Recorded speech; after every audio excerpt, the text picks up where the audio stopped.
Let's just do this. What's up? It's BBKDRAGOON. We're having another grand Halo adventure. I have so much Halo footage. I'm putting together a bunch of clips. Today we have 2 complete games, but I've been playing MCC almost every day for 3 weeks, and with that comes immense frustration, sadness, as well as happiness. So, like, the reason being here is Halo 2 Anniversary, which is the playlist I am forcing myself to play the most because it's a new game, okay, is so fun.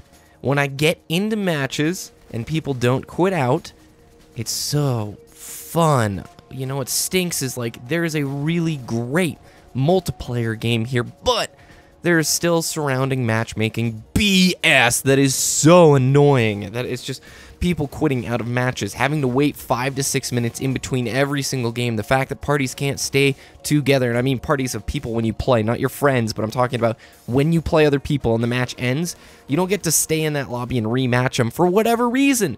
It would be so, that is a big part of Halo, is like, I'm staying in this lobby, I'm trying again to beat that other team. No. It doesn't have that. And so after, like, every game being forced to crank down the audio because there's no music volume, you have to still listen to the menu music at blasting levels, crank down the menu music and do something else like Google or YouTube or whatever, I just get so bored, and ultimately it's so hard for me to play this game longer than an hour. But when I'm in the match, I have so much fun. I'm up to rank 14, and the more I play, I'm like, yo, maybe I could go for my 45 or 50 in this playlist, but, there's so few people playing that it's like the ranking system doesn't even matter to anybody. People quit out when they're losing. I'm like rank 13, 14, and you play people in the 40s. It's like, okay, anyway, so there's my mini rant done. I've got a lot of clips coming at you. Today I want to do Tales from the Dance Floor. So you may not have known this. Today is just sort of a story time. I'm going to try and tie it back to Halo, but I probably am not going to work it out that well. I'm no LurkerZero here. By the way, check out my coffee break with LurkerZero. I did a 20-minute interview with Lurker on Monday. It's really good, and we talked about stuff that's probably really important for Halo players and Halo content creators or people who watch Halo YouTube. So my story time. You may or may not know this, but Dragoon, back in 2009, 10, 11, and 12, was a DJ producer. Yes, that's right. Me and my best friend from high school, when we went to college, made it our mission to get really popular playing dance music. He and I both grew up being musicians, piano and drums for me, and he grew up playing the violin. We got to college, and it's like the only thing people in the Denver area really go to live shows at in terms of college age is dance music. There is no such thing as bands. There was no scene for live music outside of, like, maybe jazz band for the university or a very subset small group of people. No, up in Denver and in most colleges, the dance music scene was on the rise in 09, 10, 11, and 12, and it just got absolutely massive in 11 and 12. And so he and I started listening to Justice and Mastercraft and a ton of Daft Punk when we were juniors and seniors in high school. We got the equipment, we started learning how to DJ, we started playing a couple local garage shows here, and then when we got to school, we worked our butt off trying to play all sorts of these terribly small gigs. I mean, hardly anybody at these venues, but we worked our way up, and we ended up getting signed with one of the like most popular now promoters in the Denver area in terms of dance music. And it was a really cool deal because when you sort of sign with a promoter is somebody who puts on shows, for those of you who don't know. They gather investor money, gather investor money, and they bring people in to perform. So they'll rent out a theater, they'll tell the investors, hey, I'm going to bring in Zed's Dead, or I'm going to bring in Lazy Rich, and we're going to have this big show, and you are going to get X amount back. And the promoters are the ones who usually pick who's going to play the show, who's going to be the openers and whatnot. And so we were lucky. We got to sign with one of the bigger places in Denver, and then that's sort of where it began. And the next few years, we played a lot of live shows, and I'll probably put some pictures in here of me and my partner, and we DJ'd. We got to do a lot of cool stuff. We opened for people, maybe some you'll recognize. We got to open for Zed's Dead twice. We got to open for Feed Me. We got to open for Lazy Rich out at a festival in Portland, which was pretty cool. We got to play support, which is opening, basically, for Mastercraft, all within the Colorado-Denver area. It's really cool. It was a great time. We called it quits for a lot of reasons. It got to the point where we kind of had to choose You want to continue going to college, or do you want to do dance music full time? Because the choice really was there. It was one of those, I can't be stretched this thin, I need to pick one or the other. And I'm pleased with the decision that I made, and I could talk like a whole commentary about, you know, what it was like in those experiences, but I want to talk about the crowd dynamic and try and tie that into Halo. It'll probably be poorly tied in, but more my story, okay? So when you play on a bill, basically, when you're booked to play a show and you're not the headliner is the person who is on the poster. That's the person everybody comes to see at the show, right? Well, before them, you have what's opening acts or direct supporting acts. And most of the time when you play a show, there's 3 people in total. There's the first act that opens the night, there's the second act, which is called direct support, and then you have the headliners who come out. So let's say when we played Zed's Dead, there was a group that played before us that was the opener. They start at 9, they get a set from 9 to 10, and then we come on from 10 to 11 because we're the direct support, and then the headliners come on from 11:15 until 12:30 or 1, whenever the place had to close. A lot of places have curfew laws. And there's this really strict code with dance music and DJing, okay? It's an unwritten thing, but DJs who open are not supposed to play the big tunes. Their job is to warm up the dance floor and get people ready to go for the night. If you at all play any of the tunes the headliners are going to play, or if you play tunes that are too big, songs that are way too energetic and way too hype, you're going to be a bad opener. The promoter's not going to want to bring you back again. You are not the focal point of the show. It's your job to get the crowd warmed up, get them excited to hear you play, but you are not the reason that people showed up for that show. Now, what this turned into is a real art form. People who play an opening set kind of have a hard job because they have to warm up the crowd, they have to pick tunes that really nobody knows, and they need to be tunes that are kind of groovy but not too hypey.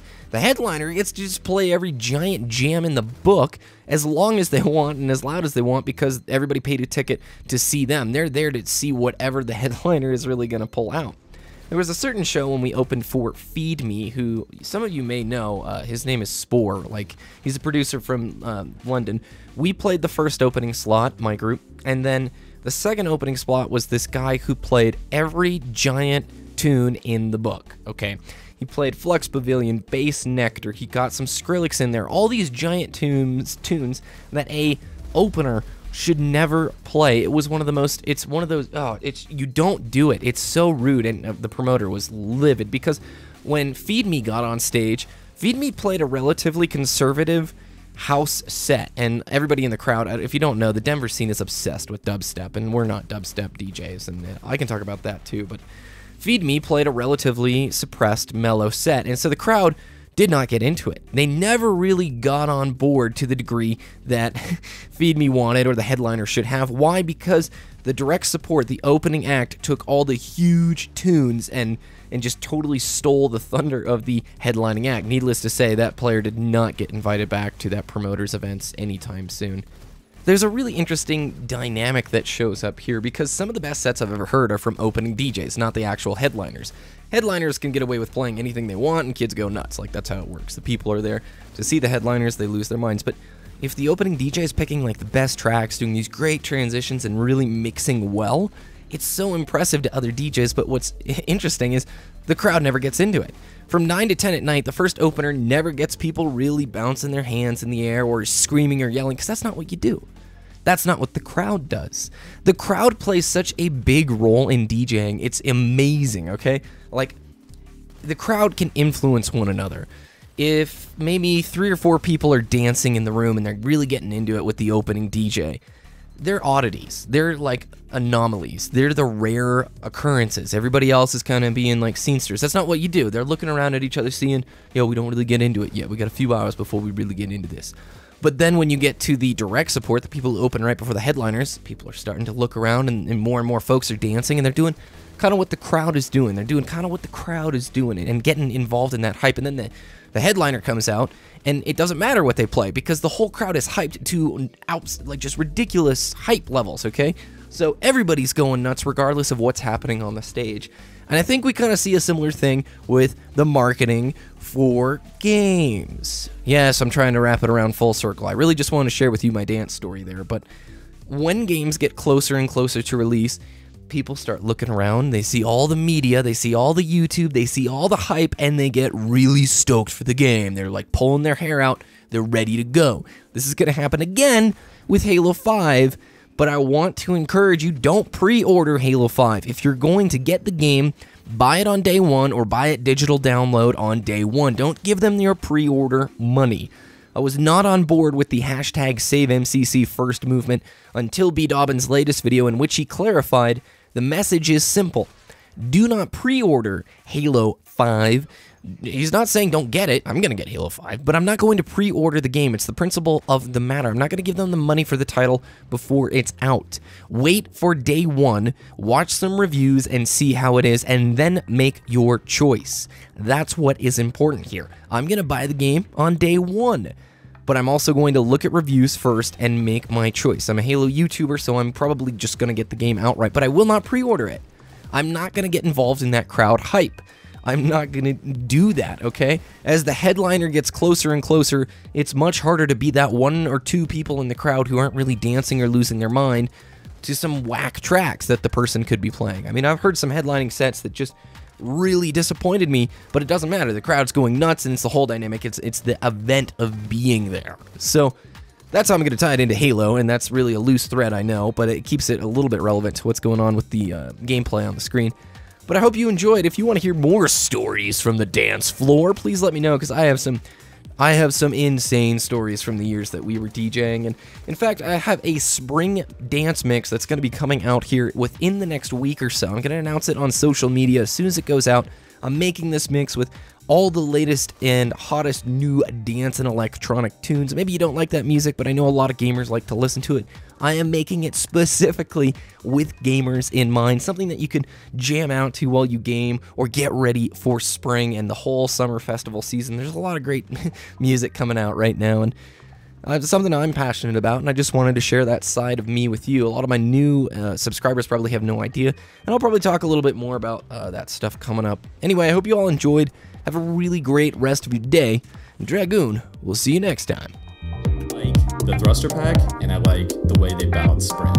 If they did just one or just the other, and I know this is in a realistic world, I think the game would be 100 times better, because what happens with Halo 5 is it kind of removes the one-on-one VR fight that I think is at the core of Halo. Yeah.